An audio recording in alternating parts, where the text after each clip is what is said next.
Case എവിടെയും എത്താത്തത്? 13 മാസം മുമ്പ് കോഴിക്കോട്ട് അങ്ങാടിയിൽ നിന്ന് ഒരു സാധാരണ മനുഷ്യനെ പോലെ കൂട്ടുകാരോടൊപ്പം വണ്ടിയിൽ കയറിപ്പോയ മാമിയെ കാണാനില്ല. ടൗണിൽ നിന്ന് 13 കിലോമീറ്റർ മാത്രം ദൂരമാണ് മാമി സഞ്ചരിച്ചിട്ടുള്ളത്. ടവർ ലൊക്കേഷൻ അങ്ങനെയാ പറയുന്നു. എവിടെ പോയി മാമി? അവിടെയാണ് ഈ നെക്സസ് പ്രവർത്തിക്കുന്നത്. ഒന്നും അറിയാത്ത ഒരു സാധു പയ്യൻ റിദാൻ ബാസിൽ എങ്ങനെയാണ് കൊല ചെയ്യപ്പെടുന്നത്? ഈ കള്ളക്കടത്ത് സംഘവുമായി ബന്ധപ്പെട്ട ADGP അജിത് കുമാറും സുജിത് ദാസുമായി ബന്ധപ്പെട്ട ചില വിവരങ്ങൾ ഈ റിദാൻ ബാസിലിന്റെ ഫോണിലുണ്ടായിരുന്നു അത്രേ. ഇടക്കാലത്ത് റിദാൻ ബാസിലിനെ പോലീസ് ഒരു ഇൻഫോമറായി ഉപയോഗിച്ചിരുന്നു. ആ ഇൻഫർമേഷന്റെ ഭാഗമായി പോലീസുമായി ബന്ധപ്പെട്ട ചില വിവരങ്ങൾ, വീഡിയോകൾ, വളരെ അപകടകരമായ ഫോൺ സന്ദേശങ്ങൾ റിദാൻ ബാസിലിന്റെ കയ്യിലെത്തുന്നു. റിദാൻ ബാസിൽ ഏറ്റവും അടുത്ത അവന്റെ ഉത്തരവാദിത്തപ്പെട്ടവരോട് ഈ കാര്യങ്ങൾ സൂചിപ്പിച്ചിട്ടുണ്ട്.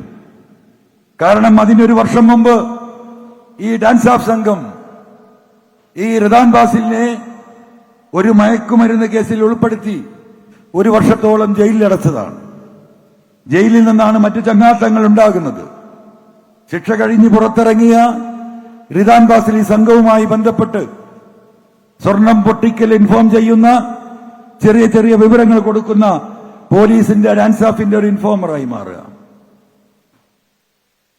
അപ്പോ പോലീസിനെതിരെ പ്രതികാരം ചെയ്യാനുള്ള നല്ലൊരു മനസ്ഥിതിയോട് കൂടിയിട്ടാണ് കരുതിക്കൂട്ടി ഈ റിദാൻ ബാസിൽ ഇൻഫോമറായി മാറുന്നത് എന്നാണ് ഞാൻ മനസ്സിലാക്കുന്നത്.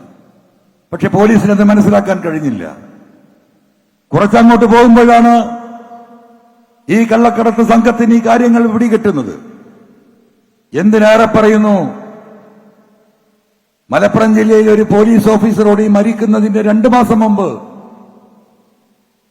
ഈ കുട്ടി പറഞ്ഞിട്ടുണ്ട്, എന്റെ അടുത്ത് ചില തെളിവുകളുണ്ട്, അത് ഞാൻ പുറത്തുവിടും. ഒരു പക്ഷേ ആ വിവരം അറിഞ്ഞാൽ അവർ എന്നെ ഇല്ലായ്മ ചെയ്തേക്കാമെന്ന് അന്ന് പോലീസിൽ പ്രവർത്തിക്കുന്ന ഒരു പോലീസ് ഉദ്യോഗസ്ഥനോട് റിദാൻ ബാസിൽ മൊഴി പറഞ്ഞിരിക്കുന്നു. SITയുടെ അന്വേഷണം ഇപ്പോഴും എവിടെ എത്തുന്നില്ല. ഞാൻ നൽകിയ പരാതിയിൽ SIT അന്വേഷിക്കേണ്ടതാണ് ഈ കേസ്.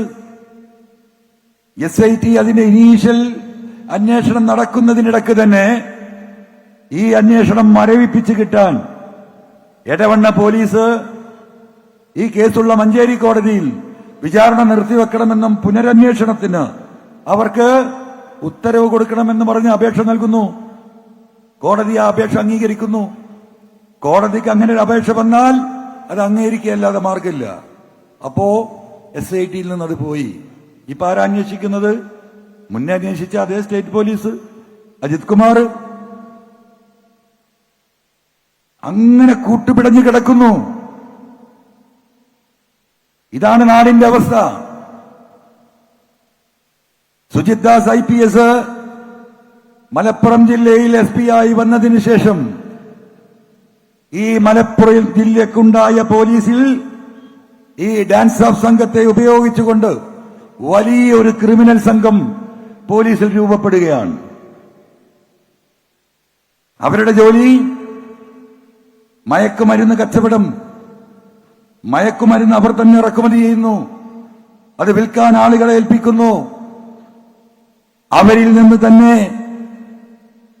ഇരകളെ കണ്ടെത്തി കേസിൽ കൊടുക്കാൻ അപരാധികളോടൊപ്പം അപരാധികളുടെ എണ്ണം തികഞ്ഞില്ലെങ്കിൽ നിരപരാധികളെ കേസിൽ ബുക്ക് ചെയ്യുന്നു.